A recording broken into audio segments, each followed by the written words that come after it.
What's up, y'all? Reggie here, the fitness tutor.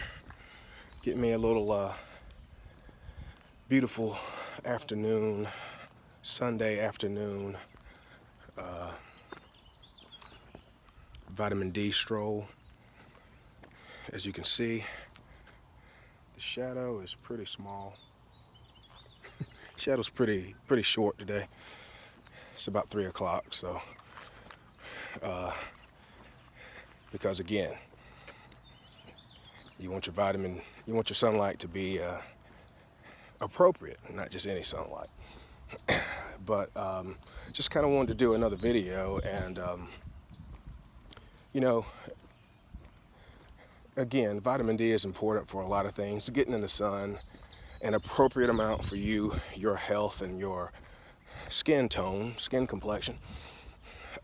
It's important as it is for a lot of other things. But it's always kind of interesting to kind of see more emphasis being placed on it and looking at some of the data now that we have this COVID thing going on. So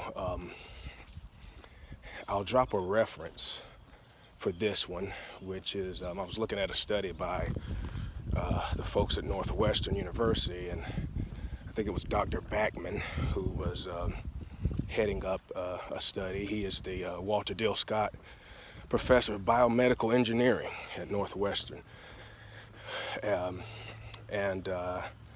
He's saying the same thing that a lot of other people are saying. And there is a high level of correlation between low vitamin D levels and critical outcomes and or death when it comes to this virus. And I'm sure if you did the numbers, you'll see the same thing when it comes to other diseases and other respiratory situations and the flu, et cetera, et cetera. But so at this point, we don't really know. We can't jump the gun on this because it's just correlation, because there's just not enough data to draw causality or to say that the reason why people get bad outcomes or the reason why people die is because they have low vitamin D. So we can't say that yet, is what I'm saying. I'm gonna let these cars go by.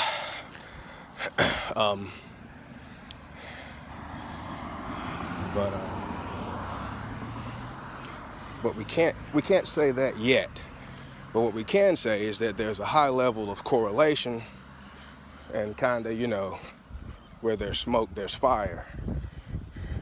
So we don't know if either having a low level of vitamin D going into your contraction of the virus is actually the reason why you might have a low vitamin D level. Because testing people after the fact and not testing them before, you have a limited, data set. So you don't know, you can't draw but so much information. So there's either you have low vitamin D going into it and it leads you to have a bad reaction and a worse reaction, or going through this disease process for any one person will deplete or drain or otherwise, for some other reason, make you end up with extremely low vitamin D levels at the end. So we don't know enough to make that calls yet, but the main takeaway is that you should have adequate levels of vitamin D to make sure you are in the best statistical, probability of coming out the other side of having contacted this virus and not having it render you with a bad outcome. And again, for some of us who nerd off on this stuff, it's not like these things make you invincible, or, you know what I'm saying? It's not like I can, you might have perfect health. Obviously, a lot of people have probably perfect health, and it depends on, who knows how many other reasons that a person could go downhill or have a bad outcome with this disease. But it's just another one of those things to keep in mind. And also, in his study and in other people's studies, vitamin D is closely linked to your body's ability to regulate these your cytokines, which the cytokine storm, if you're reading about any of this stuff, is what the main problem is a lot of times with the disease when you develop pneumonia, because your body starts overproducing these cytokines and you kind of end up giving yourself a worse scenario by having a hyper response to the virus. So it seems that vitamin D can help you regulate that. And, again, Corona is not the flu. It has its own set of particulars and peculiarities that we are finding out that are different than the flu, especially some of the stuff we're figuring out on what it does to,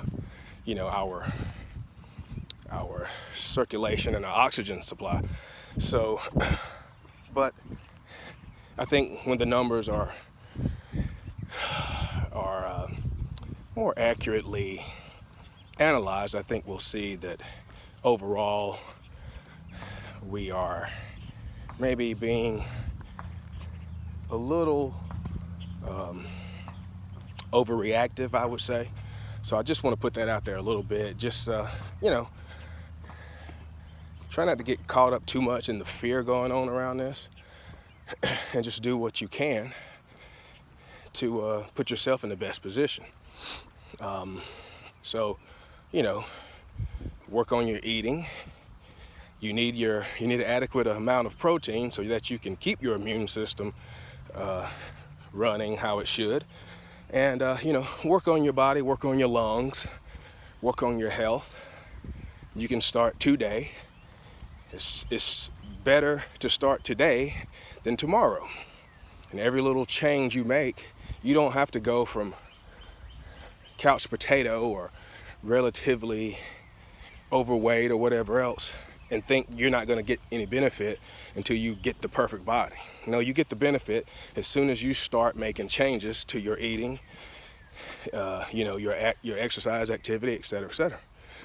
So, like I tell people, if you can't do anything but walk in place, march in place, whoa, that's dark. If you can't do anything right now, then you can always do something.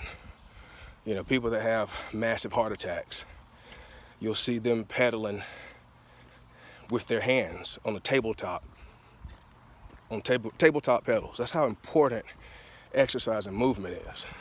So you don't have to try to be a world-class athlete, but you need to have a good amount of movement, exercise in your life. Get you some sunlight at appropriate times. Work on your health, work on your lungs, and you have to at least try. So here's another tidbit of information for you and a reminder. Work on that vitamin D. Try to get some sun in between 10 and 2. Before that or after that, you're making less vitamin D. If your shadow is longer than you are tall, you're pretty much probably not making any vitamin D. So, and again, the darker your skin, the more sun you need. If you're a dark skin and you can't get probably an hour of sun in between these windows, you need to make sure you get your vitamin D checked, get with your doctor, look into supplementing with vitamin D3 if you need to, but consult with your doctor on that. Nothing I say in any of these videos or anywhere is ever medical advice, so please consult with your doctor or physician before starting any exercise program or dietary program or supplementation or anything like that. But hey, give it a try. You have to try instead of just talking about stuff on social media. So hope this helps some of y'all. Again, just try to work on your health. Do what you can. You don't have to be perfect, and it doesn't make you Superman. But we just have certain scientific things that our bodies run by, and we need to try to make sure we use those. So we'll check y'all later. The fitness tutor, out.